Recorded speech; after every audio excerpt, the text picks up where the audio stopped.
Welcome back to the Feed King Show. I'm your hostess with the mostest, Feed King.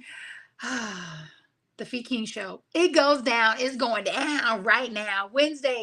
Monday, Wednesday, Friday, 11:30 a.m. Eastern Standard Time until 12 noon. I am your local fitness go-to girl, Feed King. The Feed King Show is all about who are you, like on a cellular level. Who are you when you are going through it? Who are you when you feel stuck in the cave? Who are you when you are popping collars, popping bottles, traveling, posting, the money's flowing, your health is excellente? Who are you? What do you do? What's your why? How in the world are you keeping this thing all together? I.e., what is your self care modality? So, by the way, disclaimer, I don't know if you know, Fee King is going live on Facebook, LinkedIn, YouTube from her cell phone. Why? Because life be lifing. My laptop is in the shop for the second time this month. Yes, the second time this month. And guess what? I am believing that my Mac repair guy is going to be able to repair my Mac. And if not, I know that God is going to create another solution and everything is going to work out because I know that everything is always working out for our highest and greatest good. Y'all ready to get into this? All right, let's do it. Who am I? I am a woman. I am a sister. I'm a cousin. I'm an auntie. I'm a cousin to my favorite cousin, Rosetta Patrice Bonner. Rest in peace, cousin. I am a pet parent. I am a daughter. I think I said I'm a sister. I'm an older sister. I'm the oldest of two daughters. I am also a fiance to an extraordinary human being. Sekou Wright. Say his name. Say his name. Say his name. Say his name. Sekou Wright. And the reason why I say his name, and I'm so grateful that I get to say his name, it is because Sekou Wright suffered from a hemorrhagic stroke July 14th, 2022. And I'm so blessed and grateful that not only is he here with me, but he gets, and I get to run with him. I get to work out with him. And that is something that I don't take for granted. That is something that I know that I've manifested. I've asked God for decades, please bring me someone who is like-minded, someone who doesn't judge me for being obsessed about exercise, health, wellness, fitness. Please bring me someone who will enjoy this with me. They don't have to enjoy it as much, but I want them to enjoy it with me. And so finally, yay, I get what I want. Woo, speaking of getting what I want a fan, because let me tell you, it's not me this time, y'all. It is not me yet. It is the lights, camera, action. Woo. So I woke up this morning and early, I had no idea what the Feed King show was going to be about today. And that happens often. And then I'll go for a run or a workout and it'll come to me. And while I know when you have a show or a podcast, you ought to have a list of topics that you cover and seasons and episodes. And that's just not how I roll yet. And but I believe in the near future I will. So I thought, you know what?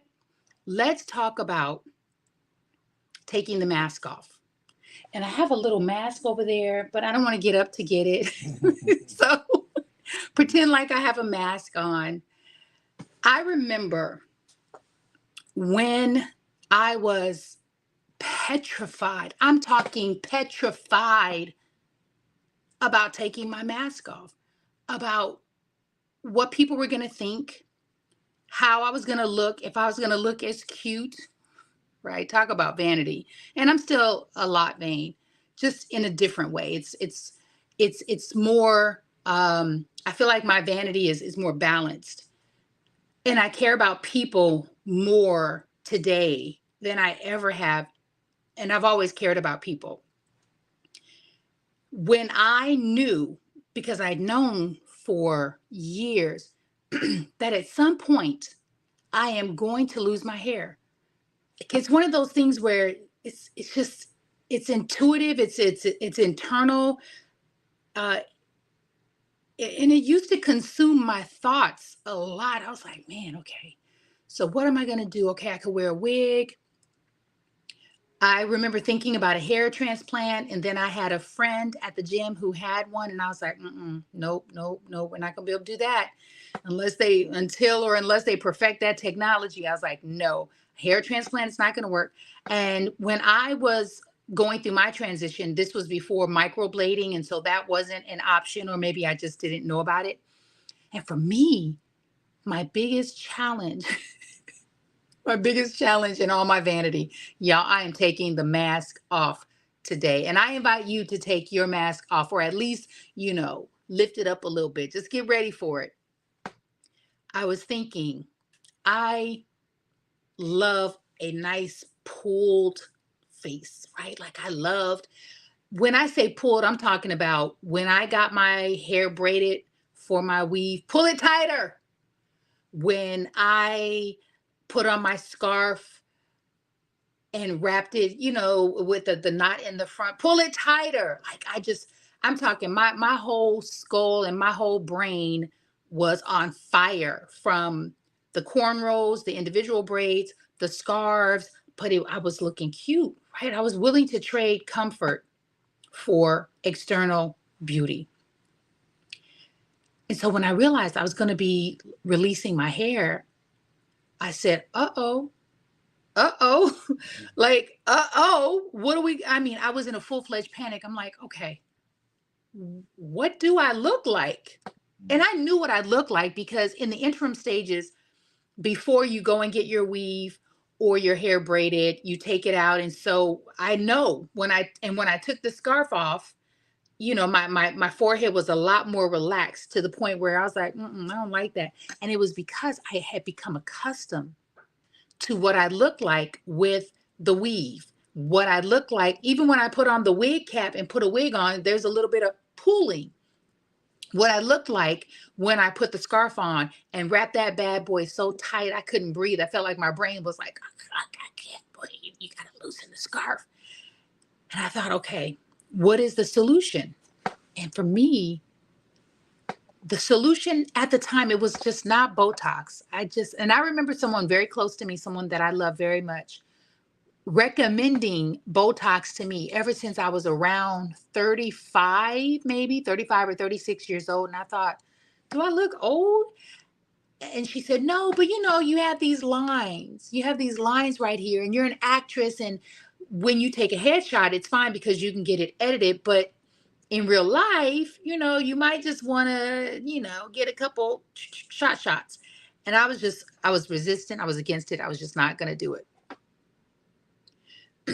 And I remember saying, okay, when I go bald, to myself, because I couldn't even say it out loud, when I go bald, my body's got to be tight. I'm talking rip, lean, tone. I got to be everything like a machine. But what are we going to do about this face? Shaved my head January 1st, 2017. Woo, and I went to the mirror and I'm talking, I cried so hard. And I was like, you are so vain. Like, surely you gotta know that you're more than your hair. And I was like, no, I don't know. Not right in this moment. I don't know. And I'm having this internal fight. I don't know. I love my hair. My mohawk was everything. I was attached to it. It was a brand. And that's who I am. And now who am I? And so I'm in the mirror, like, right, doing this, doing this. And after, I don't know, maybe 7 minutes of doing this, I was like, this is crazy. Like, you're crazy. You have got to let it go. And I'm not going to say that it was instantaneous because it wasn't. It was a process. It still is a process. And one of the reasons why let me back up. This person that I love a lot said to me when I moved to Maryland. So when I moved to Maryland, this was probably at least 12 years after she told me I should get Botox. So I'm 48. Y'all do that math. I don't have time for that math right now. Sekou, do that math for me. 34 to 48. And she said to me, she said, if you stop spending so much money on supplements, you could afford Botox. And we both paused and cracked up. I said, did did you hear what you just said? She was like, yeah, girl, I know that's crazy, huh? I was like, that is crazy. You're telling me that if I stopped spending money on something that helps me, that is a companion piece to exercise, eating like I care. Because let me tell you something, when I moved to Bowie, Maryland, I was on a strict, tight budget. My focus was laser beam. My food, I I think I was probably my food, the fat percentage in any food I was taking in was the lowest it had ever been. I dropped weight. I was on it. You hear what I'm saying? And it was because I was focused, disciplined, and I knew what I wanted and what I needed. And I was willing to spend the money on supplements. And those supplements that this person was talking about was simply plant-based protein powder. It was collagen because after around 20, we start to lose a great deal of our collagen because your body naturally produces collagen. Collagen is what keeps your nails strong. It's what keeps your face tight. It helps to. It's the reason why you have fewer lines, wrinkles. It's youth. Collagen is youth. It makes up about 30% of our total protein compound. So collagen, the loss of it is it's real when you start to go, move into your 40s and your 50s. And so I was buying a collagen supplement powder. I usually will put it in my protein drink and mix it all up. And the other thing, I was taking a fat burner, maybe a pre-workout drink. So literally it was like four things. And I said, so Botox, supplements, exercise, hydration, sleep. I was like, you know what? I'm going to go with this one. And it wasn't until about 4 years after that did I, Fatima West said, I want to see Botox pics. Woo, Fatima, I have them. I have those Botox pics, And let me tell you, when I did Botox, I had the audacity to do Botox for the first time when I was going to Nashville to visit Sekou after his stroke. I was like, and no one told me that it takes about 2 weeks for the Botox to settle in. I was like, oh no, no.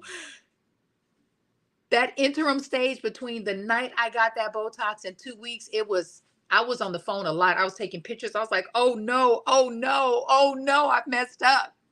Girl, I'm going to post those pictures because Fatima has asked. I will post those photos. I promise soon. I'm going to say today, but I don't want to overpromise and underdeliver.